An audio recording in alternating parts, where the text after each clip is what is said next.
우리가 대학 다니던 70년대에 있었던 불법 사찰과 정치 공작이 40년이 지난 지금 다시 있었다는 사실에 놀라움과 참담함을 금할 수가 없었습니다. 검찰은 지난해 3월 우병우 전 민정수석의 지시를 받은 국정원이 특정 지역 교육감들을 불법 사찰한 정황을 포착했습니다. 검찰이 확보한 국정원 내부 문건에는 확실하게 제압할 수 있는 개인적인 취약점을 모두 포함하라는 민정수석의 지시도 담겨 있는 것으로 전해졌습니다. 지난해 3월은 국정교과서 문제를 둘러싸고 정부와 일부 교육감들 사이에 대립이 격화되던 시기입니다. 검찰은 이달 초 과학계 블랙리스트와 함께 교육감 불법 사찰 문건을 확보해 분석해왔습니다. 오는 11일에는 김승환 전북 교육감도 불러 피해 사실을 파악할 예정입니다. 검찰은 우 전 수석을 조만간 피의자 신분으로 다시 소환해 조사한 뒤 구속영장을 청구할 방침입니다. 원내대표 경선에서 러닝메이트인 정책위 의장은 보통 원내대표 후보보다 선수가 낮거나 나이가 어린 의원이 많습니다. 하지만 이번 한국당 원대 경선에서는 관례가 깨졌습니다. 5선의 중진 이주영 의원이 4선의 한성교 후보의 러닝메이트로 나선 것입니다. 이 의원은 10년 전 한나라당, 5년 전 새누리당에서 잇따라 정책위 의장을 지냈고 전당대회 대표 경선에도 출마한 중진입니다. 더구나 한성교 후보와는 중립지대 단일 후보를 놓고 경쟁했기에 러닝메이트가 된 것 자체가 파격으로 받아들여집니다. 이런 가운데 김성태, 유기준, 홍문종 의원은 주말 득표전에 진력하면서 러닝메이트 지명과 후보 간 연대 등 막판 승부수를 가다듬고 있습니다. 신세계그룹의 파격적인 근무제 도입 소식에 직장인들은 부러움과 함께 기대감이 컸습니다. 일부 직장인은 지금은 법상으로 주 40시간을 근무해야 하는데 주 35시간 근무제를 도입한 기업이 생겨난 만큼 다른 기업들에게 긍정적인 신호가 될 것이라며 환영했습니다. 삶의 질이 높아질 것이라는 기대감도 컸습니다. 반면 노동 생산성이 강조되는 제조업과 중소기업에겐 여전히 남의 얘기라는 지적도 제기됐습니다. 근로시간 단축 제도가 실제 산업 현장에서 성공적으로 안착할지는 좀 더 지켜봐야 한다는 신중론도 나옵니다. 이번 신세계의 파격적인 실험이 다른 기업으로 확산해 직장인들에게 저녁이 있는 삶을...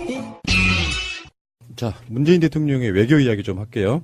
드디어 문재인 대통령의 중국 방문 일정이 나왔는데요. 13일부터 16일까지. 12월 중으로 방문한다는 걸 합의를 했었잖아요. 그래서 문재인 대통령과 시진핑이 이제 세 번째 만나는 거죠. 국빈 방문입니다. 네. 그러면은 그거 궁금해진다. 자금성을 통째로 내줄까요?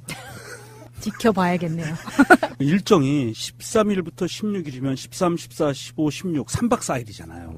꽉 찬 3박 4일인데 도대체 한중간에 정상끼리 할 이야기가 무엇이 이렇게 많을까? 보통 1박 2일이나 2박 3일이거든요. 근데 미리 예고하는데요. 만약에 문재인 대통령한테는 자금성을 통째로 안 내주면 그게 뭐 홀대받았다 이렇게 또 공격할 세력들이 분명히 있다. 맞아요. 근데 문제는 그게 중요한 건 아니다. 맞아요. 왜냐면 사실요. 트럼프는 또라이 대접한 거야. 생각해봐요. 좋아하고 할 사람이 트럼프지만 문재인 대통령은 불편해할 사람이에요. 그러면 거기다가 자금성은 통째로 내줄 테니까 거기 와서 주무시고 가시죠? 그렇게 안 했다고 문재인 패싱이라고 또 공격할 세력이 있단 말이에요. 옵션 열기처럼. 저는 이게 2박 3일이 아까 명정님이 얘기를 했는데 어쨌든 사드의 앙금이 지금 남아있단 말이죠. 이것과 관련해서 경제보복이 아직 덜 풀렸단 말이죠. 이 문제도 지금 매듭을 지어야 될 것이고 그 다음에 이제 더 우리가 기대할 수 있는 것은 그러니까 충칭의 임시정부의 역사기념관 등을 지금 방문할 예정이라는 거 아닙니까?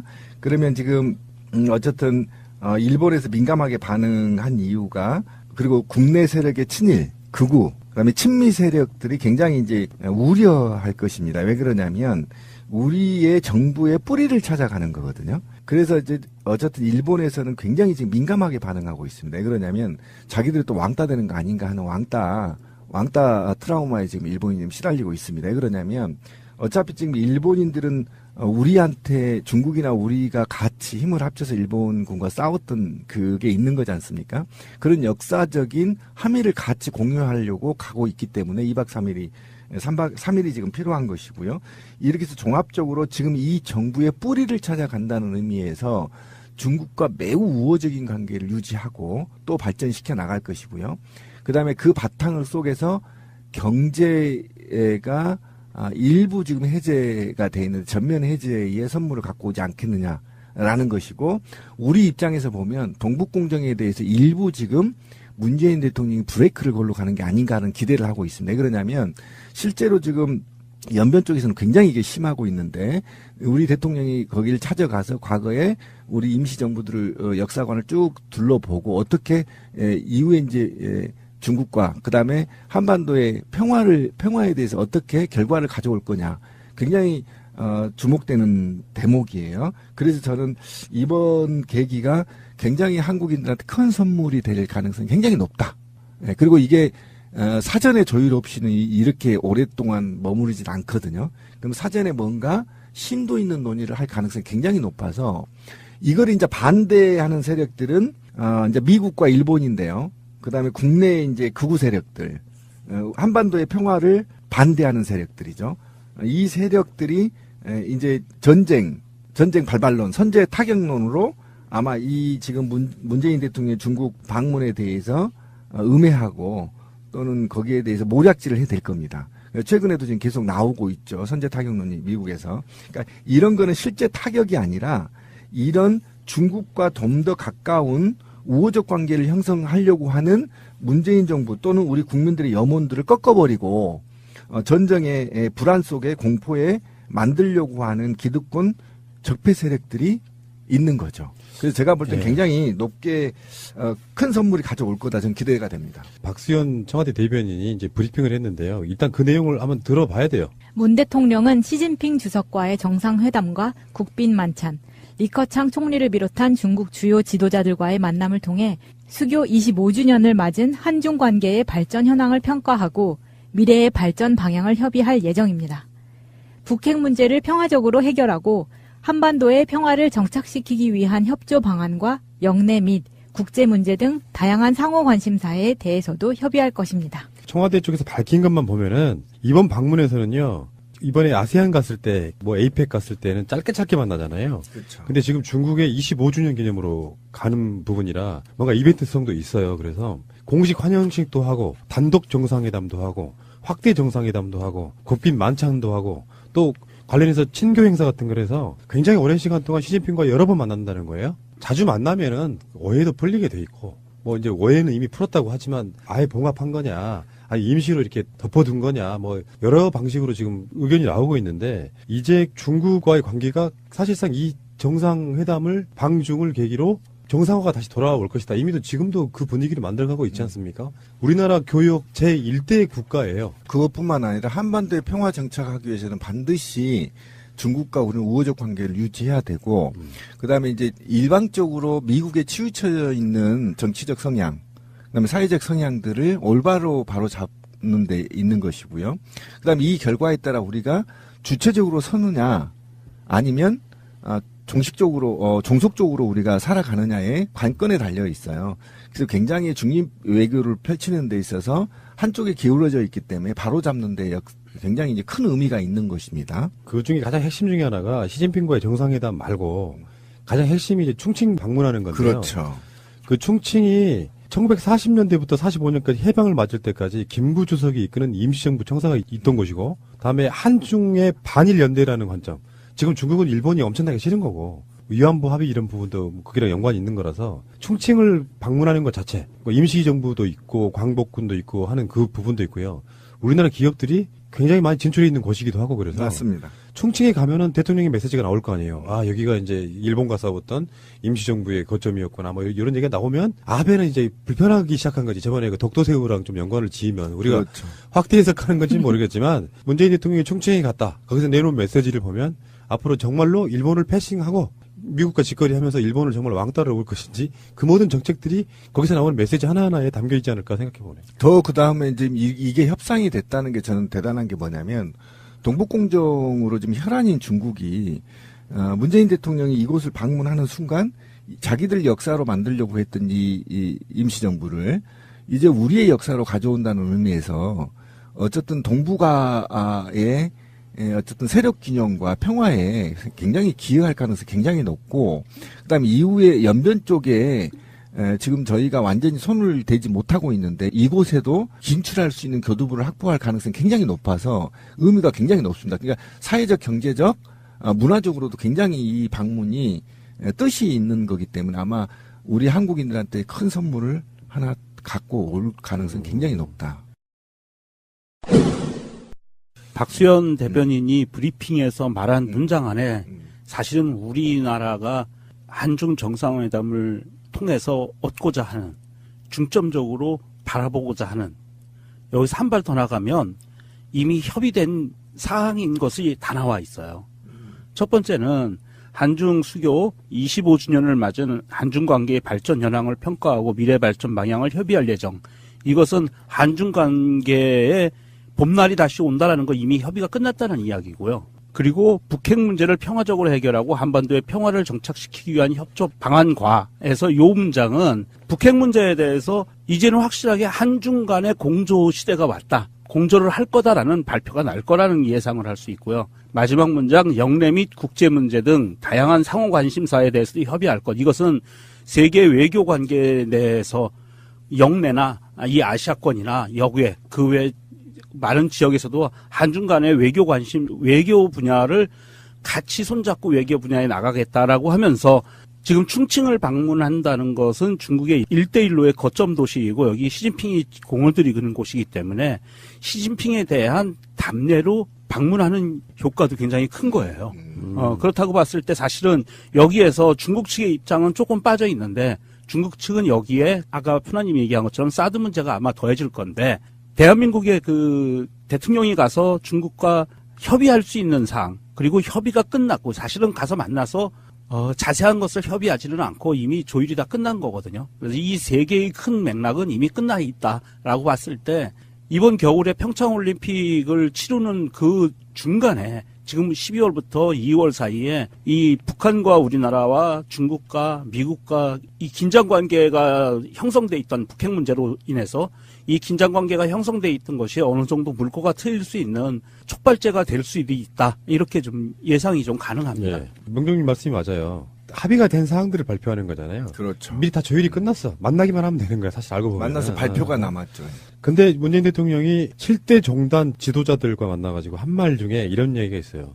우리 동의 없이 한반도 군사행동은 있을 수 없다고 미국에게 단호하게 밝혔다. 김정은하고 트럼프가 최근에 김정은이 새벽에 도발하는 거 트럼프가 강력하게 막 말풍선 놀이 했잖아요. 그런데 문재인 대통령은 확고하게 지금 한반도를 딱 지키고 있는 거예요. 길목에서. 우리 동의 없이는 그런 무력 도발하면 안 된다는 게 뭐 김정은만 뭐 하는 게 아니고 그렇죠. 트럼프에게도 어느 정도 선을 딱 지키고 있다는 뜻이거든요. 그러면서 이게 이제 중국과 연계가 되면은 결론적으로는 그거예요. 한반도 상에서 괴롭고 힘들더라도 김정은이가 핵무기 개발하는 거 괴롭고 힘들더라도 그들도 어차피 핵무기 개발하면 공공하게 못 사니까 그걸 살살 달래가지고 끌어내서 궁극적으로 한반도에 영원한 평화를 가져오겠다. 이런 정책은요. 일희일비하면 안 돼요. 그럼요. 어떤 사건 때마다 막 분개해가지고 말풍선 쏟아내고 막 이러면 트럼프의 이제 뭐 약간 개망나니 같은 그 느낌을 살짝 다독여주면서도 한반도가 들썩거리지 않게끔 해주는 역할을 지금 이게 하고 있는데 만약에 말이에요. 박근혜나 이명박이 그 상황이었다 그러면 어떻게 되겠습니까? 비교하지 마십시오. 재수없습니다. 굉장히 재수없어요. 트럼프가 그런 말들을 막 쏟아낼 때 트럼프의 이야기를 막 옹호하는 그럼요. 그런 식으로 가면은 전쟁의 공포 속으로 쌓인단 말이에요. 그러니까 아무리 김정은이 미워도 트럼프가 미워도 그걸 중화시켜가지고 그걸 소화해가지고 한국의 상황들이 불안하지 않게끔 만드는 건 그 사람의 능력이고 저는 마인드라고 보는 거거든요. 그래서 중국과의 관계가 굉장히 중요하다. 아까 곰피디도 얘기했지만 니네 선제 공격하면 중국으로 붙어버린다 그러면 좆됩니다. 네, 미국 좆대요. 지금 사실 네. 이게 문재인 대통령의 이런 발언의 맥락을 그 전맥락을 좀 봐야 돼요. 이 전맥락에 뭐가 있냐면 이게 미국에서부터 시작이 됩니다. 아까 이제 트럼프 얘기했지만 트럼프 외에도 허버트 맥메스터 백악관 안보보좌관이 12월 3일 폭스뉴스와의 인터뷰에서 이런 얘기를 합니다. 북한과의 전쟁 가능성이 매일 커지고 있다. 그리고 다음 날 12월 4일 날 린지 그레이온 상원의원이 최후 수단으로서 선제전쟁이라는 말이 나와요. 네, 맞아요. 네, 이런 발언이 나오고 나서 이 발언이 대한민국으로 와서는 중앙일보, 조선일보 이런 데서 사설에서 평화 타령에 집착하고 있다. 뭐 산뿌리고 밀려올 건데 뭐 문재인 대통령 뭐 하고 있느냐 막 이런 식으로 이거를 확대 재생산을 합니다. 위기론을. 그러면서 중요한 포인트는 이거예요. 중앙일보나 조선일보 이런 애들이 영문판들이 나간다는 거예요. 영문판이 나간다는 거는 해외에서 이 언론들의 사설이나 입장, 기사를 받아 쓴다는 얘기입니다. 이게 계속 확대 재생산되는 거예요. 이게 확대 재생되는 이유는 뭐냐? 사실은 이것은 문재인 대통령을 공격하기 위한 방법이다. 맞죠. 무슨 공격이냐? 미국은 한국에 와서 많은 대접을 받았기 때문에 트럼프가 직접 문재인 대통령에게 쓴소리를 할 수는 없어요. 트럼프 입장에서는 굉장히 강한 자기의 우방이거든요. 문재인 대통령이. 그런데 실무자들은 문재인 대통령이 대한민국이 중국과 관계 개선을 하면서 급격히 가까워지는 거에 대한 굉장히 큰 우려감과 공포감을 갖고 있기 때문에 여기에 사실은 하지 않아야 될 발언인데 전쟁 위기론을 던져넣는 거예요. 그렇지. 그래서 선제 공격도 가능하다라고 전쟁 위기론을 던져넣으니까 문재인 대통령이 그것은 용납 못한다라고 받아친 거거든요. 못을 박은 거죠. 네. 지랄하면 짱돌 이런 조사버리겠다는 맥락을 건데. 좀 봐줘야 되는데. 저도 그 기사를 봤는데 제가 이제 단편적으로 간추리면 이거예요. 중앙하고 조선의 얘기는 지금 밖에서는 전쟁하려고 곧 전쟁이 일어나는데 국내에서는 뭐 평화타령이냐. 그렇죠. 그런 얘기예요. 그러면서 문재인 정부는 즉시 국외의 전쟁 분위기를 국민들한테 속이지 말고 전달해라. 이런 개 같은 소리를 지금 하고 있단 말이에요. 맞아요. 근데 이게 지금 가장 큰 문제가 뭐냐면 저는 이게 지금 안 먹힐 거라고 보거든요. 우리나라의 그동안의 기득권 집권 세력들이 이 전쟁을 공포 분위기로 몰아서 집권을 해왔잖아요. 지금 70년 동안. 근데 이게 과연 먹힐 거냐. 근데 그들이 갖고 있는 이념이 이거예요. 첫 번째, 대한민국 국민은 쉽게 휘둘린다. 그 다음에 쉽게 노예화된다. 그 다음에 반공 컴플렉스에 취약하다. 이게 세 가지를 갖고 얘네들이 지금 작업을 하고 있는데 그것이 바로 지금 전쟁 분위기를 고조시키면 더불어민주당과 문재인 대통령의 지지율이 쭉 빠진다라는 과거에 굉장히 잘못된 친일, 친미 기득권 세력들, 그다음에 적폐 세력들이 아직도 반발을 준비하고 있다라는 거예요. 그런데 거기에 문재인 대통령이 못을 박아버린 겁니다. 절대 안 돼 하고 중국에 가버린 겁니다. 그러면 지금 중국에서 평화 무드를 우리는 해야 된다라는 것은 곧 적폐를 청산하고 이 나라를 평화의 국가로 만들고 행복한 나라로 만들겠다는 지금 현 정부의 모토 때문에 그런 거거든요. 그러니까 전쟁은 절대 안 된다. 일어나지도 않을 거다. 그리고 이들은 절대 전쟁을 일으킬 수 없다. 그것은 우리가 중도 노선을 지금 걷고 있기 때문에 자칫 잘못하면 동북아에서 미군을 빼야 될 일이 생길 수 있어요. 잘못 건드리면. 이건 가만히 있지 않을 거거든요. 왜냐하면 지금 현재 러시아도 평화를 원하고 있고요.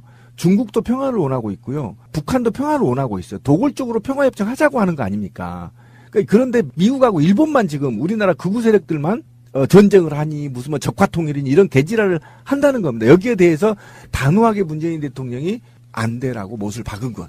이거 굉장히 높이 평가하고요. 사회적으로 불필요한 논쟁을 하지 않기 위해서 문재인 대통령이 강한 메시지를 전뒀다는 데 대해서 굉장히 높게 평가합니다. 그러니까 이제 결론적인 이야기로 마무리하자면 이런 그 북핵 이슈가 터지면은 이걸 교묘하게 이용해 먹었던 사람들 있잖아요. 지금까지 그래 처먹었죠, 애들이. 그러니까 아까 비교하지 말라는 게 아니라 비교를 해야 돼요.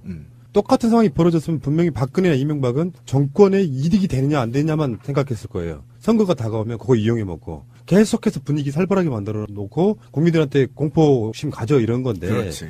유승민도 그렇고 안철수도 그렇고 홍준표도 그렇고 북핵 위기가 생기면 왜 저렇게 강력하게 대응 안 해? 사실은 방법이 없어. 대한민국 입장에서는. 그 대통령이 그 사람들 말들처럼 막 지들 말이 그런 거예요. 무능하게 왜 대처도 못하고 가만히 있냐 바보처럼 당하냐 이야기인데 그러면 니들은 어떻게 할 건데 물어보면 방법이 없는 거예요. 이 상황은. 그러니까 욕을 먹어도 리더라고 하는 건 그런 것들을 자기 기조를 지켜나가면서 장기적으로 가야 되는 거거든. 이거 정말 잘하는 문재인 대통령은 좀 다르다. 아니 좀 많이 다르다. 요 생각이 들어서요. 아까 비교라는 게 그런 거잖아요. 박근혜가 이런 생각을 할 수 있을까요? 전 불가능하다고 봅니다. 적화통일 해버리겠다고 했잖아, 박근혜는. 밀어버리겠다고 한 거 아니에요? 적화통일이에요? 네. 사실 맞아요. 그게 이제 뭐 자연스럽게 무너지거나 그러면 통일은 대박? 아예 그런 경우도 지금도 그런 사람들 있잖아요. 정치권에. 밀어버리자. 북한 밀어버리자. 몇 시간 만에 북한 완전히 끝낼 수도 있다고 이야기하는 사람들이 있으니까요. 그런 사람들은 좀 군복 입히고 총 들고 앞에 좀 세워. 그래서 우리가 그랬죠. 네가 제일 앞장서. 자, 정권교체 이후에 또 오랜만에 뵙는 분 한 분 계시네요. 심용환 작가님. 안녕하세요. 심용환입니다. 보고 네. 싶은 그 사람. 언제나 보면 기분이 좋은 사람. 방송 우리 안 나오는 사이에 엄청나게 잘 나가시더만요. 예. 아니, 무슨 말이야. 에이. 공중파에서 봐요, 이제.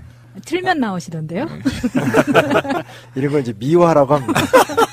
조금 나온 거 볼까 하고. 그 심용환은 박정희와 동급이다. 미워하다고. 이거 모욕적인데요. 작가님이니까 네. 책이야 뭐 늘상 나오는 거겠지만 어떠세요? 저번에 학생들 가르치는 쪽에서 네. 작가로 이제 졸업하신 거잖아요. 그렇죠, 그렇죠. 그게 얼마나 됐죠? 기간이? 지금 이제 2년입니다. 정확히 2년입니다. 2년. 왜냐면 2년 전 이때가 이제 국정교과서 파동으로 그렇지, 그렇지. 제 인생이 강제로 이제 뒤바뀌던. 요즘에 약간 감회가 새로워요. 그러니까 어쩌면 민주 시민들이 결정적으로 등을 돌린 사건이기도 했어요. 박근혜한테. 그렇죠. 역사 왜곡. 그렇죠. 심지어 지 아버지가 당사자인 친일파 일본군 장교야. 그래놓고 그쪽 사람들에 대해서는 뭔가 조금 더 비판이나 이런 거를 좀 덜 가게끔 만드는 그런 방식으로 맞아요. 국정교과서를 만들어야 된다. 근데 배신감 느끼네. 국정교과서 아니었으면 안 나왔어요, 지금? 아직도 학원에서 가르치고 있을까, 아니. 애들을? 야, 이 텃세가 시작됐네요. 참. 그게 이제 모티브라고 하는 거죠. 그렇죠. 모티브. 그렇죠. 예. 아니, 그전에도 열심히 했어요. 근데 이제 그게 계기가 된 거고. 그거 솔직히, 새가 날아든다 제가 연락해서 왔던. 그렇지 않아요, 제가? 여기 나오고 싶다고 막. 그래도 항상 때 되면 연락드리고 제가. 예? 근데 공식적으로는 새가 날아든다가 유명한 작가님 모시는 거예요. 뭘. 모심 당했습니다. 그래서 한 2년 정도 해보시니까 네. 작가 생활. 그리고 강연도 많이 하시잖아요. 네, 네. 그리고 TV 나와가지고 뭐 어쩌다 이런 프로그램에. 네, 거인의 어깨에도 나오십니다. 아, 보셨군요. 네. 그리고 마포 길거리에서 강의한 것도 저 들었어요. 이렇게 다 알아요. 동원 한켠에서 하고 있는데, 너무 멋있었어요, 진짜. 그래요? 네. 그날 사람 별로 없었는데. 네. 근데 이제 호감형의 외모에 목소리 톤 그리고 컨텐츠 이런 것들이 다 어우러져가지고 이런 게 있어요. 우리 신비님처럼 소리만 고래고래 지른다고 사람들이 설득당하는 건 아니야. 뭔가 좀 미남형이고 키도 큰 사람이 키가 얼마죠? 말해야 되나요? 예. 87. 예. 저보다 2cm 크시네요. 조금 큽니다. 네. 이런 사람이 그런 하드웨어가 있는 사람이 소프트웨어까지 좋으면 사람들이 막 먹혀요. 그러니까 저는 그것보다 더 있다고 있어요, 매력이. 젊은 사람이 참 애국심이 좋다, 아니면 역사관이 좋다. 그렇죠. 이런 게 더 있어요. 네. 저렇게 젊으면 건방질 수 있거든요. 네. 그런데, 강의 들어보면 정말 역사관이 바르다. 요즘에 그 화제가 되고 있는 그 G 픽처스라고 아세요? G 픽처스? 그 국방근? 예. 네, 그 친구 저희 동네 살아요. 그래요? 네, 한번 만났던 적이 한국 있어요. 사회는 참 좁아요. 그런 식으로 사실은 모든 교육의 기본. 그러니까 국정교과서 부분도 그런 거잖아요. 네, 애초에 세뇌시키겠다는 거잖아. 그쵸. 어린 학생들부터가. 거기에 강력하게 반발하면서 상당히 많은 분들이 반박근혜로 돌아섰던 계기가 바로 국정화 교과서 사건이었고. 맞아요. 그걸 계기로 심용환이라는 사람의 인생도 바뀝니다. 저 완전히 바뀌었죠. 예. 보람있게 살고 있는 것 같아요. 그러니까 조금 바빠지고 많이 돌아다니는 영역이 넓어져서 피곤하긴 한데 예전에는 아주 소수의 친구들하고 공부하는 정도였다면 그래도 그렇게 좀 오랫동안 노력했더니 이제 이러저러한 곳에서 이제 많이 얘기도 나누고 해서 피곤은 하지만 되게 보람찬 하루하루를 잘 보내고 있습니다. 하루에 4시간 자고 돌아다니세요. 사실은 좀 그렇게 했던 적도 있는데 나이가 좀 있으니까 몸에 좀 무리가 와서 이제 그렇게 나면 안 되겠다. 그럼 나이도 나이구나. 에잇.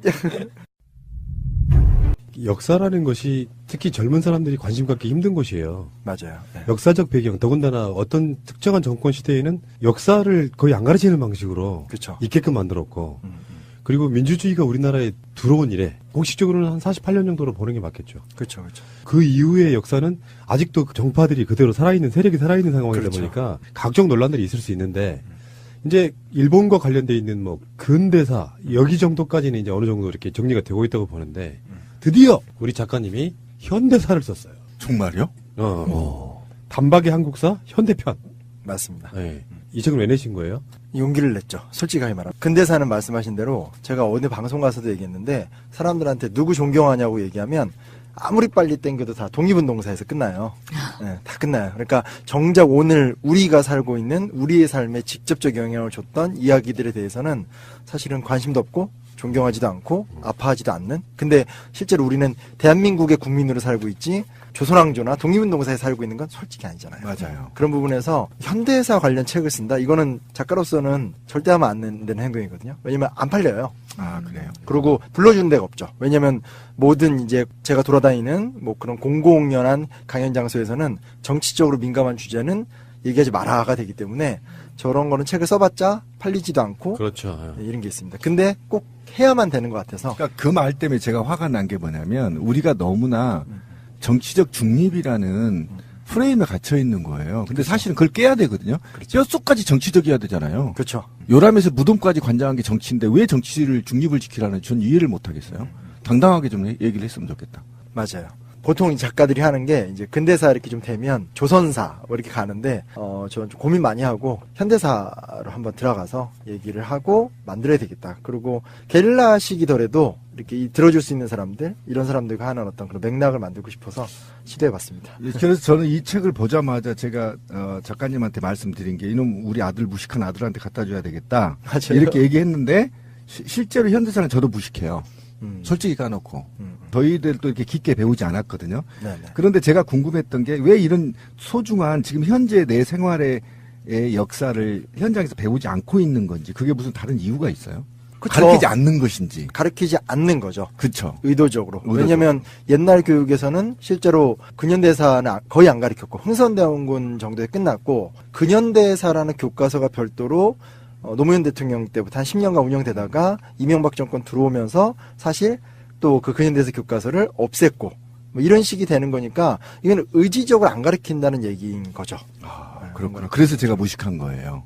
제가 무식해서 무식한 게 근데 아니라. 학력고사 시대 때는 그래도 좀 배운 줄 알아요. 아니 맨날 애웠어요. 삼상회의는 뭐 며칠 날 있었고 누구 무슨 회의는 무슨 이것만 애웠지 이게 깊게 이야기를 안 들었다고요. 실제로. 저희 같은 경우에는 수능 첫 세대거든요. 그쯤이거든요. 그래서 아예 수능, 그러니까 시험 범위에 들어가지가 않으니까 선생님들도 있어도 대충 가르치고. 그렇죠. 맞아. 네. 그것도 있어요. 그래서 나중에 어른이 되고 나서는 접할 기회가 아예 없는 거예요.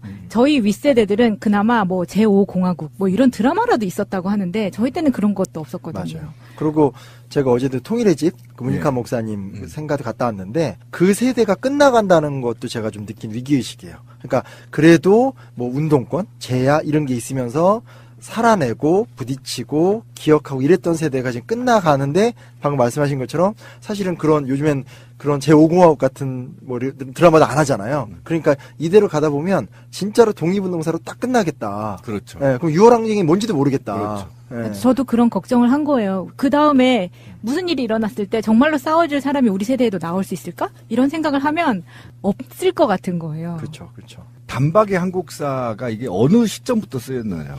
네, 1945년 해방부터 시작해서 87년 6월 항쟁 이후, 그러니까 김영삼, 김대중 정도까지 뭐 뒷얘기도 조금씩 나오긴 하는데 거의 크게 보면 김대중 대통령 정도까지를 다루고 있습니다. 근데 이 앞에 지금은 파란 책이고 앞에 빨간 책이 근현대사 했었잖아요. 근대사. 아, 근대사. 네네. 근대사를 저 되게 재밌게 봤거든요. 저도 재밌게 봤어요. 네, 보면서 이 뒤에도 궁금한데 이 뒤에도 나올까 했었는데 딱 나온 거예요, 지금. 근데 그 책을 보면서도 지금 말씀하실 때 노무현 정권 때는 그때 책이 잠깐 나왔었다고 하셨는데 그 후에 또 없어졌잖아요. 네. 그러면 사실은 정확하게 말하면 저 때부터는 정말 근현대사는 아예 배울 수 있는 기회 자체가 없었기 때문에 작가님이 쓰신 이런 책들이 사실은 교과서 같은 역할을 하는 거거든요. 저희들한테는. 그렇죠. 자, 그런데 왜 45년으로 잘랐죠? 그 일단- 이유가 꼭 있나요? 보통 이거 제가 자른 게 아니고 예. 그냥 통상 이제 45년을 현대 시작으로 봐요. 왜냐면 2차 세계대전이 끝나고 그러니까 이 책에도 이제 제가 옛날에 근대편 낼 땐 예. 동아시아적 관점에서 본 한국사였어요. 그러니까 중국, 일본의 영향 속에서 우리가 어떻게 갔냐인데 요거는 이제 제 나름대로의 테마는 세계사 속에서의 한국사인데 왜 세계사 속에서의 한국사냐면 결국은 45년의 해방이 아주 좀 냉정하게 얘기하면 네. 미국이 만든 세계. 그러니까 미국이라는 새로운 패권 강자에 의해서 구성된 세계 속에서 냉전의 틀고리 속에서 왔기 때문에 결국은 그런 세계사적 시점 안에서 우리 역사를 봐야 되기 때문에 일반적으로도 45년부터 얘기하지만 책을 보면 이제 2차 세계대전, 뭐 미국, 소련 이런 얘기부터 시작을 하면서 우리나라로 얘기를 들어오게 되죠. 사실 역사라는 것은 이렇게 어느 한 나라의 역사가 독야청청 이루어지는 역사는 없거든요. 그렇죠. 예. 더더군다나 이 열강들 가운데서 반으로 찢어진 우리의 역사는 사실은 이제 작가님 얘기한 것처럼 현대사의 가장 큰 시작이고 잘못됐던 부분이 이렇게 홀로서기를 한 것이 아니라 남에 의해서 타의에 의해서 찢어지면서 국가의 형태가 만들어지고 이게 현대사의 역사의 시작이 되면서 많은 부분이 시작부터 꼬였던 거잖아요. 그렇죠, 그렇죠. 예. 그러면 2차 세계대전 이후에 해방 그리고 어떻게 이야기가 전개가 되나요? 그러니까 일단은 제가 2차 세계대전 얘기를 넣었던 게 사람들이 갖고 있는 가장 큰 오해가 2차 세계대전이 마치 히틀러와 일본이라는 악의 제국 때 어떤 미국이라는 선의 제국의 싸움이라는 착각이 있다는 거예요. 근데 이제 자료를 찾고 내용을 검토하다 보면 느끼는 게 뭐냐면 너무 웃긴 게 그러니까 물론 이제 히틀러가 더 나쁜 짓을 한 건 많죠. 그러니까 뭐 유태인 학살했다라든지. 그러나 중요한 거는 결국은 이게 이권 경쟁, 열강 대전이었다는 거죠. 그래서 사실은 전쟁 난 다음에 영국도 소련도 다들 자기 어떤 이해관계를 찾아가면서 했던 전쟁이기 때문에 이 어떤 우리가 바라봐야 될 역사라는 게 강대국을 그냥 미국은 천사의 나라, 뭐 독일은 나쁜 나라, 뭐 중국은 뭐 공산국가 이렇게 단순화시키면 안 된다라는 것부터 먼저 제 머릿속에도 그렇게 되어 있잖아요. 일본과 히틀러만 나쁜 놈이야. 그러니까. 네. 네. 왜냐면 그게 또 영화가 나오면서 그쵸. 계속 확대 재생산이 되는데 실제 이제 첫 챕터에서 계속 논증을 하는 게 뭐냐면 얘네들이 전쟁을 시작해놓고 전쟁을 일부러 안 해요. 안 하고 가만히 보고 그 사이 협상하면서 제일 제가 인상적인 건 처칠이 이 소위 말하는 독일을 무너뜨리려면 바로 그냥 노르망디를 넘어서 프랑스로 쳐들어가면 되는데 그쵸. 굳이 돌려서 아프리카 거쳐서 이탈리아 통해서 올라오는데 핵심 목적은 뭐냐면 자기네들이 원래 갖고 있었던 제국으로서 이해관계를 지키려고 하는 게 목적이니까 전쟁이 억지로 길어지는 거죠. 미국도 계속 전쟁에 참여 안 하다가 뒤늦게 그렇죠. 그런 것도. 공격받고 한 거죠. 맞죠. 네. 그러니까 마치 이제 전쟁 전에 미국이 다 하다가 짜잔한 당했어요. 것처럼 보이지만 실제 보면 계속 빼고 네. 빼다가 나중에 다 따져본 다음에 들어가서 실제로는 본인이 원하는 대로. 그래서 원래는 영국이 이제 그 아시아 쪽에도 이권이 많았었는데 그렇죠. 소련이 아시아에서 영향력이 커지는 배경도 사실은 미국이 그걸 기회를 주고 영국을 밀어내버리거든요. 예, 그러니까 그런 어떤 결국은 선과학의 문제가 아니라 미국이 2차 세계대전을 승리하면서 동아시아의 모든 질서들, 심지어 소련, 공산권의 영역도 다 사실 미국의 계획 속에서 이루어지는 부분들이 있거든요. 그래서 재밌겠다. 재밌어요. 네, 재밌겠네. 그런 부분이 1950년대 군대의 정치화 그리고 경찰 개혁 문제, 재벌 개혁 문제 이야기까지 다 나오는 거죠. 일단 첫 챕터는 그렇게 갖고 네. 그 얘기 되게 잘 지적해 주셨는데 이거였어요. 그러니까 시대가 지나면 역사책 서술도 바뀌어야 되는 게 제 앞세대들 같은 경우 사실은 어떤 그런 독재 정권의 투쟁이었다면 어찌됐건 제가 산 세대는 예를 들면 무슨 적폐라든지 왜 군의 정치 뭐 사이버 사령부라든지 뭐 재벌은 왜 개혁 안 되냐 이런 거잖아요. 근데 되게 흥미로웠던 게 뭐냐면 1950년대 때 그 원형이 다 나타나요.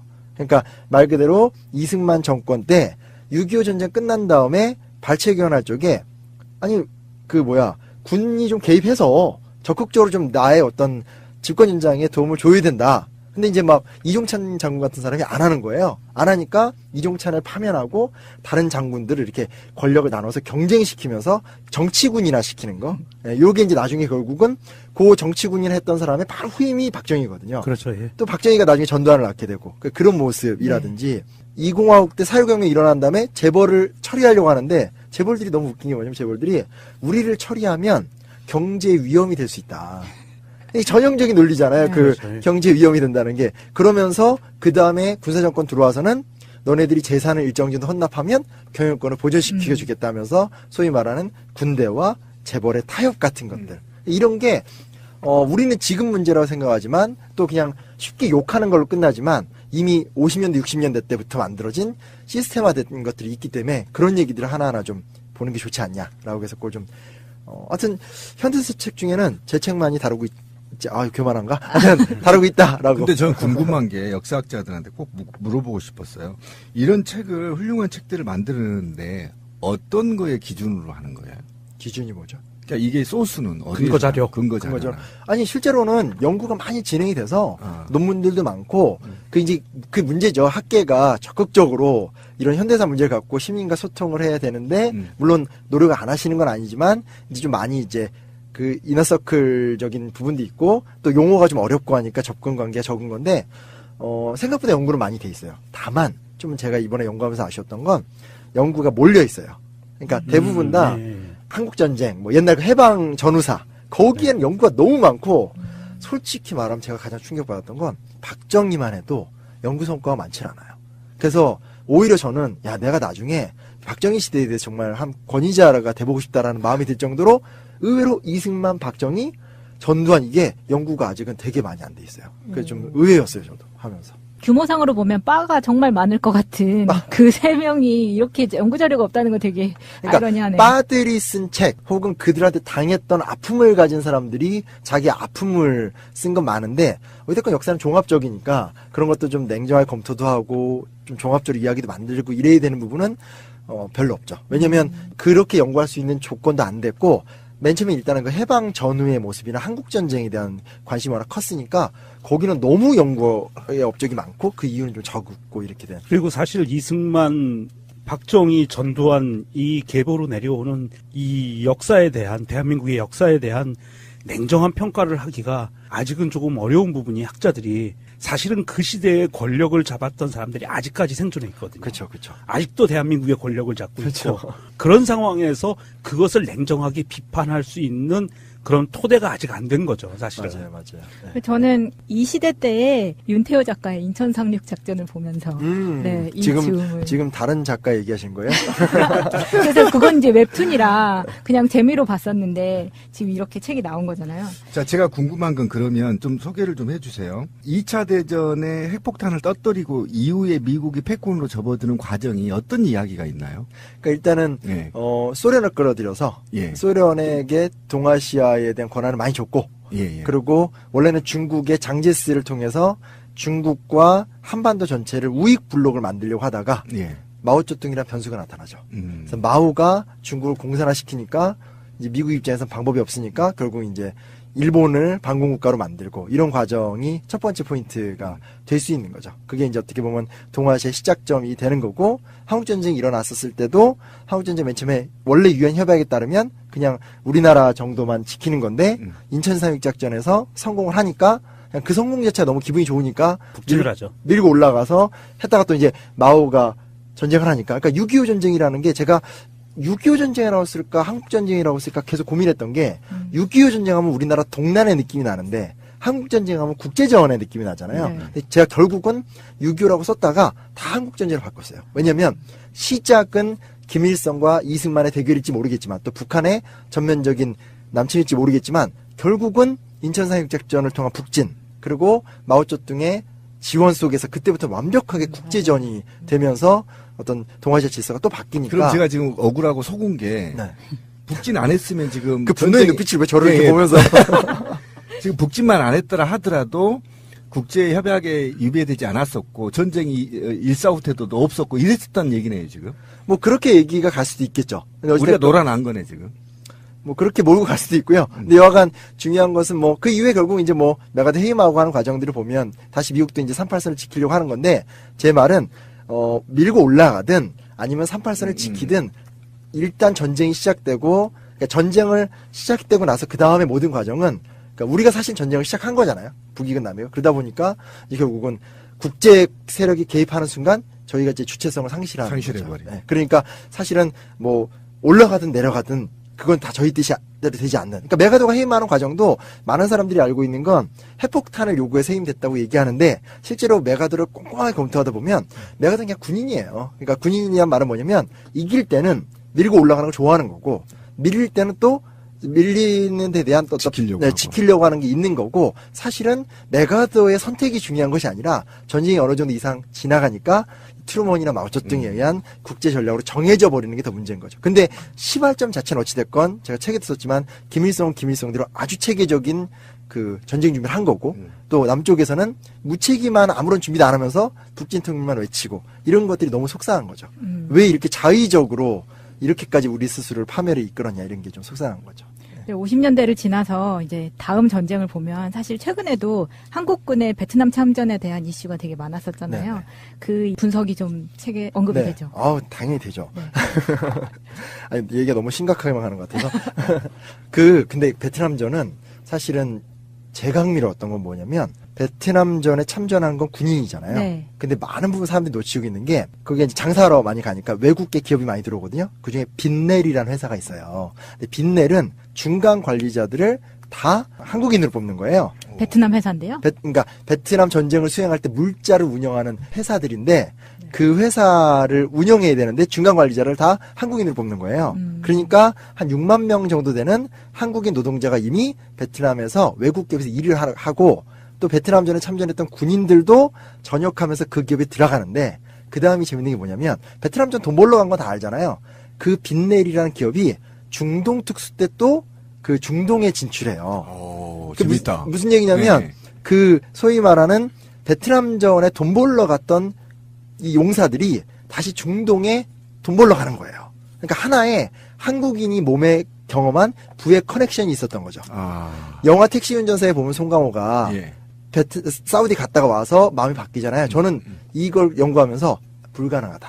왜냐하면 소위 말하는 사우디에 노동했던 사람이 모두가 그런 건 아니지만 상당수는 베트남전에서 돈 버는 방법을 배우고 그 돈 버는 방법은 이제 미국과 함께 하면서 이렇게 연결이 되기 때문에 그들이 경험한 어떤 부의 축적 방식이 한국 역사에 좀 중요한 영향을 줬기 때문에 그런 걸 얻은 사람들이 뭐 5.18을 보면서 바뀐다, 저는 그건 아닌 것 같아요. 야, 나 이거 처음 듣는 얘기거든요. 처음 듣는 얘기 많아요. 제가 이번에도 저도 연구하면서 새로운 얘기 되게 많이 봤죠. 새로운 얘기 좀 몇 가지 좀 소개 좀 해주시죠. 너무 간단하게만. 너무 심각하게 들어가면 책을 안 보니까. 그렇죠. 네. 다 얘기하면 안 돼. 그렇죠. 이런 것도 있어요. 그러니까 이명박 얘기가 나오지만 또 여기 또 우리 새날이 대표적인 정치 팟캐스트. 이제 뭐 거의 다 경쟁자들 망하고 독립 언론으로 우리 좀 후원 좀 많이 해주세요. 저희 벌써 2년째 왔는데 요새가 항상 똑같아요. 큰일 났어요. 뭐 번영을 해야 되는데. 우리 후원을 받지 않습니다. 네. 아, 그렇군요. 예. 모르겠습니다. 저는 도움을 많이 받네요. 근데, 예를 들면, 뭐 이런 게 있어요. 이명박을 우리가 옛날에 기대할 때 실용정부 이런 얘기 했었잖아요. 그러니까 솔직히 말해서 우리가 많이 민주화가 됐으니까 이명박이 와서 경제성장만 시키면 된다. 돈을 벌게 해줄게. 그쵸. 근데 사실은 완전 부정부패를 몰고 왔잖아요. 네. 제가 이거 연구하면서 깜짝 놀랐던 게 뭐냐면, 재밌는 게 박정희 시대가 딱 그런 거예요. 그러니까 소양강댐을 놓고 한강의 어떤 물꼬를 잡고 또 경부고속도로를 통해서 대동맥을 만들고 또 사실 거기서 한남대교를 만들거든요. 예. 그러면서 900만 평 되는 이제 그 소위 말하는 그 강남을 개발하고 이렇게만 보면 이게 개발이죠. 근데 뭐냐면 그렇게 되면서 그 소위 말하는 강남지구가 이거 제가 깜짝 놀랐어요. 통계청 지표에 따르면 1960년대에서 70년대 약 10여 년간 땅값이 얼마 오른 줄 아세요? 1,600배가 올라요. 그 올라가는 수가 상상을 초월해요. 그리고 그때 강북은 25배 올라요. 그러니까 이게 뭐냐면 강남에다가 투자했던 사람들은 뻔한 거죠. 그러니까 자기 남편이 군인이거나 뭐 정보원에 있거나 관료면서 고급 정보를 얻어서 투기를 하면서 성공을 하는 사람들인 거고, 근데 그렇게 안 하더라도 강북에만 있어도 또 뭘 갖고 있어도 성장하는 건데, 제가 제일 인상적인 건 그 잠실을 개발하면서 박정희 대통령 특별 지시에 따라서 잠실 지구에 서민 아파트들이 만들어지는데 그게 시형 아파트예요. 네. 가락시형 아파트. 아시죠? 예. 만들어지는 건데 그때 그게 80년대 때부터 꽃이 사실은 피워요. 박정희 때는 아닌데 먼저 만들기 시작해서 피우는데 그때 돈 없고 힘없는 사람들이 그 시형 아파트에 8만 원, 9만 원짜리 집을 사고 들어가면서 그게 땅값이 올라가면서 엑셀 같은 마이카를 몰고 다니면서 부모 모시고 자기 집 갖고 자식 공부시키면서 소위 말하는 코어는 어마어마한 돈을 벌면서 신주류가 됐고, 대다수의 요즘으로 말하면 박사모 같은 60, 70대 어르신들은 그 주변부의 찌꺼기만 얻어도 엄청난 성공을 거두면서 그러니까 자기 만족하면서 이렇게 하나의 큰 덩어리가 된 거죠. 그리고 그 시대는 이제 완전히 끝났고, 이런 것들이 사실 그러니까 동전의 양면처럼 붙어 있는 거예요. 성공과 부정부패. 그리고 그 시대에 왜 어른들이 우리 세대를 보면서 니들 왜 노력하지 않냐. 네. 근데 그때의 구조와 지금의 구조의 큰 차이. 완전 다르다. 그것들을 규명하는 과정이 되게 흥미로웠어요. 재밌네요. 재미죠? 최근에 이제 이 책에 보면 한미일 삼각 안보 체계하고 네. 지금 연관을 청구권 협상 문제하고 지금 연결시켰거든요. 네, 어떤 네. 문제가 있는 거예요? 그거는 뭐가 있냐면요. 예. 요 얘기는 안 하려고 그랬는데, 그러니까 우리가 이게 있잖아요. 위안부 문제를 두고 예, 예. 왜 박정희가 65년에 청구권 협상을 제대로 안 했냐 이렇게 많이 비판을 해요. 그쵸, 그쵸. 사실 저도 그렇게 생각했고 이전 책에다가는 그런 뉘앙스를 썼던 것도 있어요. 근데 제가 이제 이 책은 아예 현대사 전체를 다루니까 자세하게 조사를 할 수밖에 없었고, 노무현 대통령 때 사실은 한일협상 문서가 다 공개가 되면서 내용이 디테일이 나오는데, 그렇죠. 재밌는 게 뭐냐면 이때는 청구권이라는 개념을 청구권이라는 개념이 개인 청구권 개념 자체가 없어요. 약간 얘기가 어려워지는데, 이때는 그러니까 우리가 보기에 우리는 조선 때부터 쭉 내려온 민족이지만 국제법적으로 우리나라는 신생 국가이기 때문에 대한민국이라는 게 이제 이해했어요. 2차 세계대전 이후에 만들어진 신생 국가이기 때문에 이 나라는 일본한테 피해 보상을 요구할 수가 없어요. 그렇죠. 망해버렸으니까. 네. 그래서 샌프란시스코 강화조약의 특수조항을 이용해서 피해 보상을 받아내려고 하는데, 그 특수조항에 따르면 청구권은 서로 요구할 수 있는 거예요. 그러니까 일본이 우리나라에 놓고 간 재산이나 배 같은 걸 달라고 할 수도 있으니까 황당해지죠. 그러니까 예. 박정희 정부 측에서 돈을 받아야 되는데 주게 생긴 거예요. 주게 생긴 거죠. 그래서 내용을 읽어보면 우리나라 정부가 먼저 청구권 얘기하지 말자 막 그래요. 그런 배경이 있었구나. 네, 그러니까 냉정히 따지면 위안부 문제를 비롯한 징용 같은 그런 어떤 개인적인 청구권 개념은 80년대 이후에 생긴 개념이고 이때는 우리든 일본이든 아무도 이런 문제가 생길지 몰랐던 거예요. 그런 내막이 있었구나. 그래서 재밌다. 하면서 저도 이걸 내가 어떻게 해서라도 제가 새날도 꼭 나오고 싶었던 게 뭐냐면 이거 책을 써놓고 나니까 솔직히 말해서 다른 책들은 쓰면 불러줄 수 있는 데가 많은데 이건 딱 써놓고 출간하는 순간 괜히 썼나 이거 아무 데도 갈 데가 없다. 그러니까 사실은 뭐 필로그래피에서 그냥 뭐 약한 것도 넘어가면 되는데 도저히 안 되겠더라고요. 왜냐면 이거는 내가 어떻게 뭐 진짜 뭐 게릴라가 돼서라도 얘기를 하고 싶은 게 좀 파보면 되게 재밌는 얘기도 많고 그러네요. 모르는 얘기도 많고 알릴 수 있는 얘기도 많아요. 그래서 이런 걸 알아야 술자리에서 짱이 되는 거야. 그런 거예요? 네, 이런 거 읽어야. 그러니까 이게 대한민국이라는 역사성이 지금 작가님이 얘기한 것처럼 1948년을 기준으로 잡으면 그런 오류가 벌어지는 거예요. 그렇죠. 예, 그래서 1919년으로 잡았을 때 이 대한민국이 그때 만들어졌다라고 역사가 정립이 되면 전혀 문제가 될 게 없는 거죠, 사실은. 그런데 기존에는 말씀하신 것처럼 60년대까지만 해도 대한민국이라는 나라의 정체성은 48년부터 시작된 거야라는 게 정설이었고 국가도 그렇게 인정을 했었고 국제법에서 그렇게 인정을 했었고 하기 때문에 그런 이제 협상 태도들이 나올 수밖에 없었던 상황들도 사실은 없잖아 있다. 그래서 그 말씀 잘하셨는데 이승만 정부 때는 외교 관계를 수립하면서 하려고 할 때 뭐라고 계속 그러냐면 이승만 정부가 임시정부의 법통성을 계속 얘기해요. 그거 말고는 없어요. 그러니까 이승만은 그랬죠. 예. 이승만 입장에서는 1919년 임시정부 말고는 의존할 게 없으니까 그러니까 지금 뉴라이트들이 얘기하는 건 완전히 거짓말인 게 그들이 얘기하는 건국의 아버지인 이승만은 오히려 임시정부의 정통성에 의지해서 대한민국 정부를 계속 얘기한 거죠.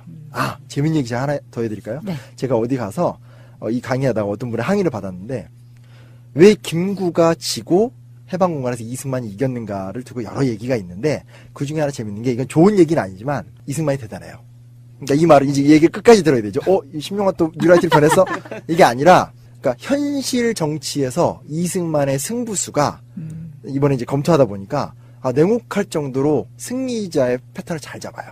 네. 왜냐하면 예를 들면 이 사람이 완전히 그러니까 나쁜 측면을 제가 덮자는 것이 아니라 핵심적인 것 중 예를 들면 뭐냐면 이 사람이 지방순회에서 굉장히 큰 성과를 거둬요. 그러니까 아직까지는 교통로도 없고 지방순회라는 개념도 없을 때 지방순회를 하면서 지방에서 세력을 규합하고 이승만이 갈 때마다 경찰이나 우익인사들이 거기 좌익인사들 잡아대면서 이승만 환영을 막 열어주는데 그렇죠. 예를 들면 김구는 그냥 뜨문뜨문 가고 대의명분만 갖고 가요. 대의명분만 가고 그리고 가서도 우익의 단계를 위한답시고 우리의 최고 지도자는 이승만이다 식으로 얘기하고 그렇게 되고 그게 첫 번째 이승만이 승리하는 장면이고 두 번째 장면은 뭐냐면 미국으로 갈 때 그게 사실 밀려서 간 건데 그렇죠. 갈 적에 김구한테 김구는 이제 원하는 건 임시정부의 부활이니까 김구한테는 내가 가서 임시정부를 홍보할 테니까 네가 원하면 안에서 내란을 일으켜라. 이럴 때 김구는 순수하게 믿어요. 그리고 하지도 그냥 뭐 갔다 오세요 이런 거였는데 가자마자 이승만이 뭐라냐면 하지 그러니까 미국 군정사령관 그렇죠. 네. 미 군정사령관 하지를 빨갱이로 모는 거예요. 아, 그러니까 무슨 얘기냐면 지금 내가 여기서 미국적 가치를 지키기 위해서 노력을 많이 하고 있는데 지금 정작 저 군정사령관인 하지 이 자식이 이 어떤 좌익과 타협하면서 바보 같은 행동을 한다 하면서 미국 공화당 의원으로부터 엄청난 찬사를 받고 메가더도 결국은 이승만 편을 들어줄 수밖에 없는. 그렇죠. 그러니까 그 전까지는 여러 정치 지도자 중에 한 명이었는데 해외 순회를 성공적으로 하고 오는 그 순간 하지도 어찌할지 모르는 존재. 그리고 와서 첫 공항에 내리자마자 하는 연설이 뭐냐면 그동안 김구랑 김규식 니들이 얘기했던 거 다 틀렸다. 나를 따르라. 되는 거야. 그러니까 이게 좋다는 얘기가 아니라 하나 좀 되게 속상하고 가슴 아픈 건 어찌됐건 남한이건 북한이건 대의명분을 추구했던 사람들의 정치력에 비해서 이 어떤 이승만 같은 행태들을 보면 대의명분을 추구하지 않는 사람이 보여준 현실 감각에서의 어떤 정치적 승리는 뛰어났다는 거죠. 그게 너무 그때 그래요. 미국 그 시기에 미국이 또 반공 의식이 굉장히 그러니까요. 심각한 시기여서 맞아요. 그렇게 된 거죠. 네. 그러니까 그건 어찌됐건 뛰어난 부분은 뛰어난 거고 찬양의 의미가 아니라 이런 것들을 디펜스하거나 그런 것들을 이겨내는 힘을 갖지 않고는 안 된다라는 부분은 전 많이 느껴지더라고요. 그러면 이승만 얘기가 나왔는데 그렇게 되면 이승만과 제국주의하고 이익이 지금 맞닿아 있잖아요. 그렇죠. 이랬을 때 3.15 부정선거는 어떻게 봐야 되나요? 이게 뭐냐면 네. 이건 또 다른 주제인데 신비님 오랜만에 보니까 눈빛이 저를 뭐 이거 잡아먹으려는 지금 당장 가서 읽어야 되겠어요. 이거 되게 중요한 게 뭐냐면 의외로 우리나라가 한번 세팅이 된 상태에서 국제관계에 거의 영향을 안 받아요. 그러니까 미국도 우리나라 내정 간섭이 사실은 별로 없어요. 이게 왜냐면 애초에 한국전쟁을 딱 하고 나서 아예 남북한 대립관계로 세팅이 돼버리고 나니까 거기만 딱 매몰돼 있으니 전 세계가 어떻게 돌아가도 관심이 없는 거예요. 그러니까 베트남전이 일어나도 우리는 솔직히 말해서 우리가 왔다 김일성아 이러면서 돈 벌러 가고 그때 이제 60년대 하면 막 문화대혁명도 일어나고 저기 그렇죠, 유럽에서 그렇죠. 막 드디어 그때 이제 뭐 성소수자라든지 여성 이러면서 각종 문화혁명이 일어나는데 하나도 우리나라는 안 들어와요. 왜냐하면 너무나 한국전쟁 이후에 세팅이 딱 돼버리고 나니까 거기 멈춰 있는 거죠. 그러니까 국제관계 영향을 거의 안 받는. 그러니까 미국 입장에서도 어찌됐건 이 나라가 민주주의 혹은 민주주의까지는 아니더라도 그냥 반공주의만 지켜주면 된다는데 그 이후에 우리 역사가 사실은 그 범위를 안 넘거든요. 왜냐면 그러네. 생각해보니까. 그죠. 3.15 지금도 그러네요. 네. 4.5혁명을 해도 4.5혁명은 민주주의를 쟁취하기 위한 운동이었지 반미운동이 아니거든요. 그리고 그런 생각해보면 우리 80년대 친구들끼리 야 식민지 아니야 싸웠잖아요. 그것도 일맥상통한 거잖아요. 그렇죠. 그렇죠. 네, 네. 네. 그러니까 기껏 다 따져보니까 80년대 때 그것도 더 냉정히 따지면 84년에서 86년 사이에 있었던 대학생들의 강렬한 반미 문화가 네. 다야 다.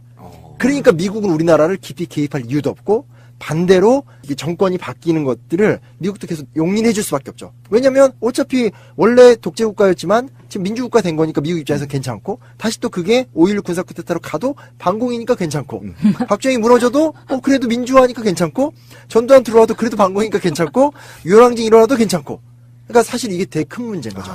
우리가 그 퍼즐 안에서 벗어나지 않았다는 거예요.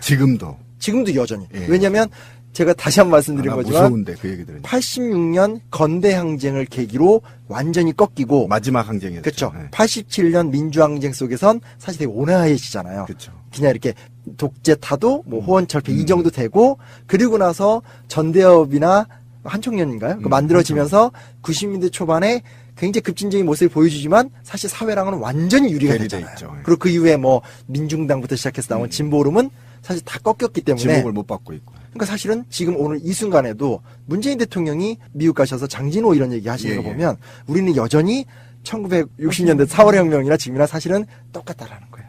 근데 이거는 이제는 조금 시간이 지나면 개선이 되지 않으면 안 되겠죠. 왜냐면 중국도 이렇게 부상하고 있고 막 이러니까. 생각이 깊어집니다. 제가 지금. 그렇죠. 질문을 잃었어요. 네. 제가 지금 생각했던 느낌으로 지식으로 말고 그게 지금 확인되는 순간이었기 때문에 굉장히 마음이 아파요.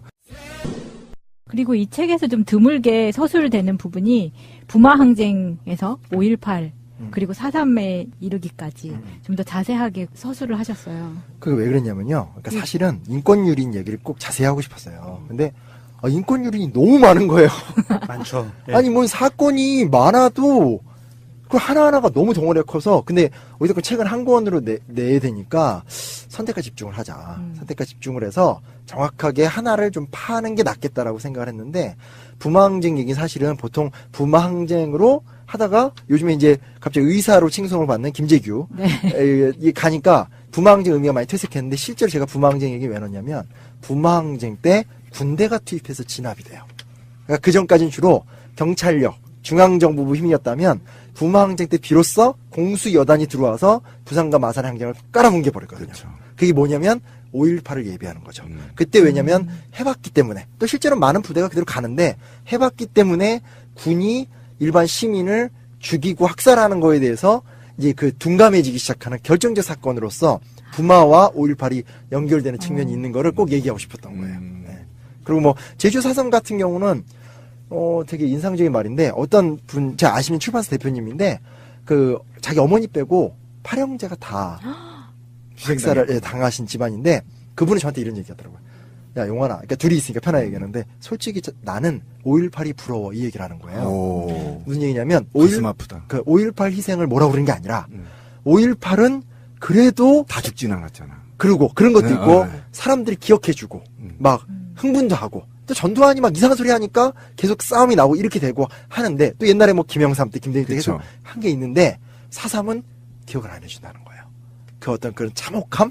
그러니까 아무리 좀씩 이슈가 돼도 그게 실제로 커지지 못하는 거에 대한 근데 본인은 9형제 중에 자기 그 엄마를 빼놓고 다 잃어버렸고 현대사에서 가장 잔혹한 학살 아니었나요? 그래서 제가 그 일부러 그 그림도 막 이 책에 네, 들어가 있는데 애월함을 저기 몽상대 애월 지드래곤 거기서 뭐 5,000명 학살, 한림면 3,000명 학살 일부러 그걸 제가 숫자를 다 넣어놓은 거예요. 왜냐면 우리가 오늘 가서 관광하는 바로 그곳이 피칠갑이 됐던 곳이라는 걸 하나하나 좀 이렇게 보여주고 싶어가지고. 사실 그 제주도 가면은 네. 한 마을이 집터만 남아 있어요. 마을이. 지금도. 지금도 그냥 이렇게 돌담 집터. 그러니까 돌담으로 쌓여 있잖아요. 집터가. 맞아. 마당이, 그 경계가. 네네. 그런데 한 마을 전체가 그냥 그 돌담만 남아 있어요. 아무것도 없고.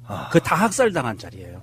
제가 지난번에 가서 그거를 걸어가면서 쭉 봤는데 참 안타깝더라고요. 그러니까 가장 큰 학살인데 사실은 지리적인 특성 같은 것 때문에 연락이 잘 되지 않아서 더 많은 사람들이 몰랐던 거 거기 아니에요? 아니요. 이념적으로 좀 숨겨 있어. 그거 제가 조금 더 썼는데 근데 뭐가 있냐면 알려졌어요. 알려져서 세월호 때랑 똑같아요. 제가 이 책에서 계속 반복되는 게 뭐냐면 그러니까 세월호라는 단어가 이제 저는 경험한 세대 본 그쵸. 세대인데 네. 똑같아요. 육지에서 소문이 막 밀려오니까 사람들이 이거 제발 좀 이렇게 온건하게 진압해라. 왜냐면 민간인 학살이 광범. 그렇죠. 아니 보도가 계속 공비는 300에서 500명밖에 안 된다고 하는데 달마다 1,000명, 2,000명이 죽고 웃긴 건 1,000명, 2,000명 사살, 무기 한정 획득. 그럼 1,000명, 2,000명이 무기도 하나도 없었는데 그게 어떻게 좌익이야. 그렇죠. 그래서 이 소위 말하는 육지에서 어떤 중간파나 또 양심적 우익 세력이 계속 이거를 좀 좋게 해결하라고 막 요구하는데도 그냥 조지는 거예요. 그러니까 세월호 때 우리가 보면 어떤 그런 많은 청원에도 불구하고 그렇죠. 밀고 가잖아요. 똑같아요. 그 너무 충격적이었어요. 자, 물어볼 게 많아요, 지금. 그 모 영화를 봤더니 한국 국정원이 활동하는 걸 미국 국정원이 막 체크하고 하거든요.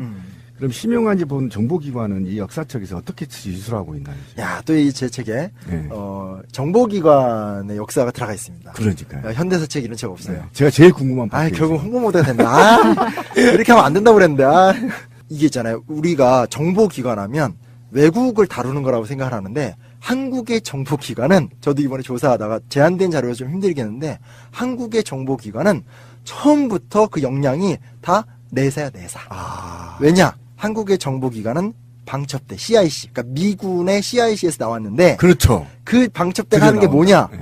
북한에서 내려오는 월남 인구 중에서 간첩을 솎아내는 게 임무예요. 근데 그렇게 되는구나. 미국인들은 한국말도 못하고 하니까 조선인을 이용해서 할 수밖에 없잖아요. 그러니까 그래서 그 미군과 함께 간첩을 솎아내던 일을 하던 사람 중에 사람들이 이제 우리나라 최초의 방첩대 특무대가 되고 그 사람들의 후임들이 나중에 중앙정보를 만들어요.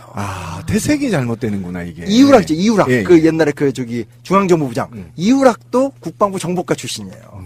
예, 그 나중에 또 이제 중앙정보부 이게 보안사도 나오고 그래서 그런 얘기들이 좀 있는데 태생이 되게 잘못돼 있어요. 절대 이게 국외에서 우리나라의 국익을 지키기 위해서 만들어지고 훈련된 기관이 아니라는 거예요. 근데 지금도 이런 DNA가 국정원에 있기 때문에 문제가 있기 때문에 문제가 되는 거죠. 오케이. 예, 이런 것들이 개혁이 돼야 되죠. 무조건. 이제 이해가 갔어요. 많이 이해가 되지 않나요? 지금 시청자 네, 여러분, 청취자 여러분들. 벌써 1시간이 다 가고 있는데. 그런데 물어볼 게 많습니다. 이때 그 중앙정보부부터 시작을 하면 1970년 박정희 시대에 대해서 굉장히 자세한 이야기를 해주셨잖아요. 네네네. 여기에 보면은 아까 말씀하신 것처럼 박정희 학자가 되고 싶을 만큼 아니, 표현 잘 해주셔야 돼요, 지금. 아까 뭐 박정희 시대 연구에 그 무슨 뉴라이트 심용환 이런 얘기 한 나오고. 방에 훅 간다니까. 왜 저 되게 헌신적으로 싸우는 사람이에요. 그러지 마세요, 지금. 박정희 시대 연구의 선구자. 그런 거를 좀, 왜냐면 이게 세대 문제라는 걸 되게 크게 느끼는 게 네. 이게 좀 차이인 것 같은데 옛날에 80년대 때부터 싸우시고 이런 분들 입장에서는 이게 어떤 최근의 정권 변화 같은 것도 얻어왔다가 뺏었다 얻었다 이렇게 보이는 것처럼 보이지만 제가 한국 현대사를 장기 지속적 관점에서 느끼는 건 뭐냐면 세대 분절의 문제 같아요. 그러니까 결국은 박정희 정권이 들어서는 것도 박정희 세대.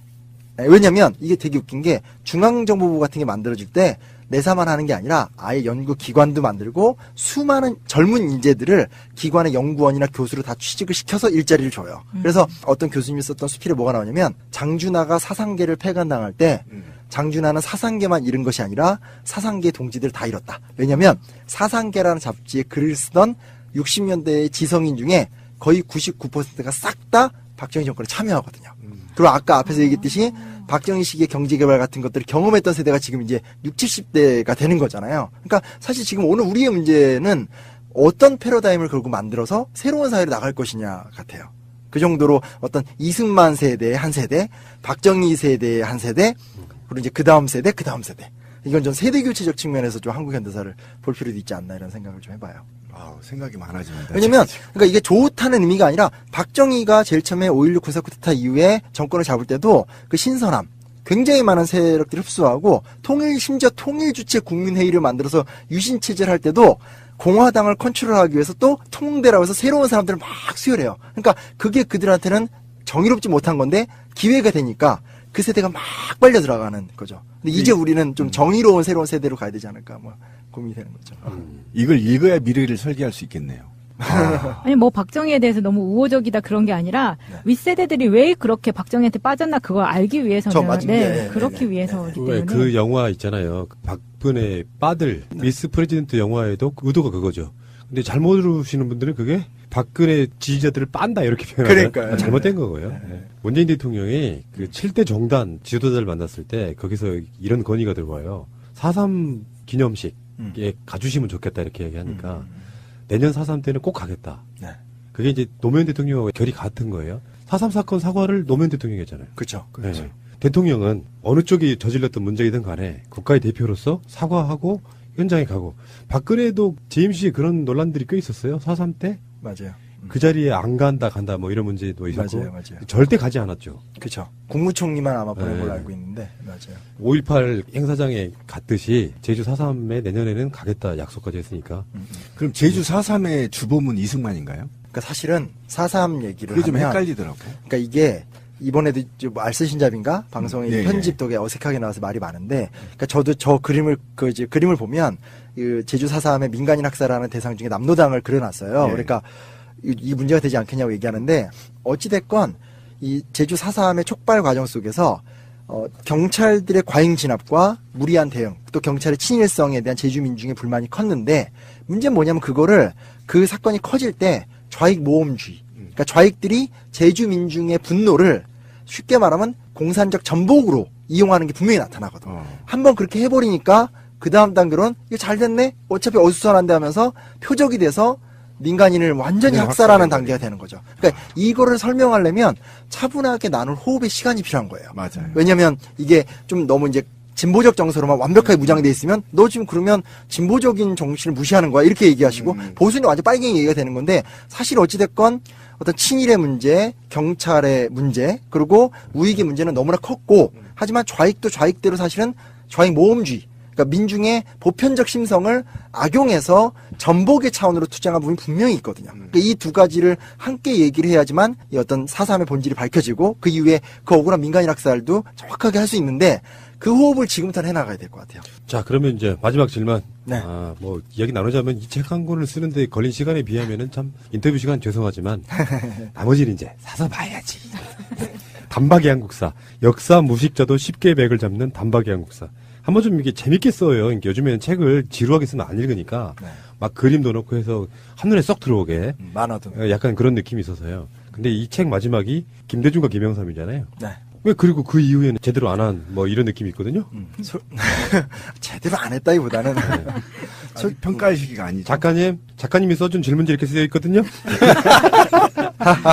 그렇군. 그러니까 솔직하게 말씀드리면 뭐냐면 선명해요. 김영삼과 김대중까지는.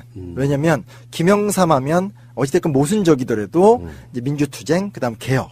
그리고 김대중 하면 저는 김대중 대통령은 대안이라기보다는 보완이라고 생각하거든요. 그러니까 어떤 박정희 개발 독재가 가진 한계들을 극복하는 여러 어떤 다자 외교라든지 그리고 분배 경제라든지 이런 것들을 했다라면 과연 그 이후의 세상이 김영삼이나 김대중이 보여줬던 어떤 방향성, 선명함, 책임감 이후에 다른 그림을 그려내고 있는가?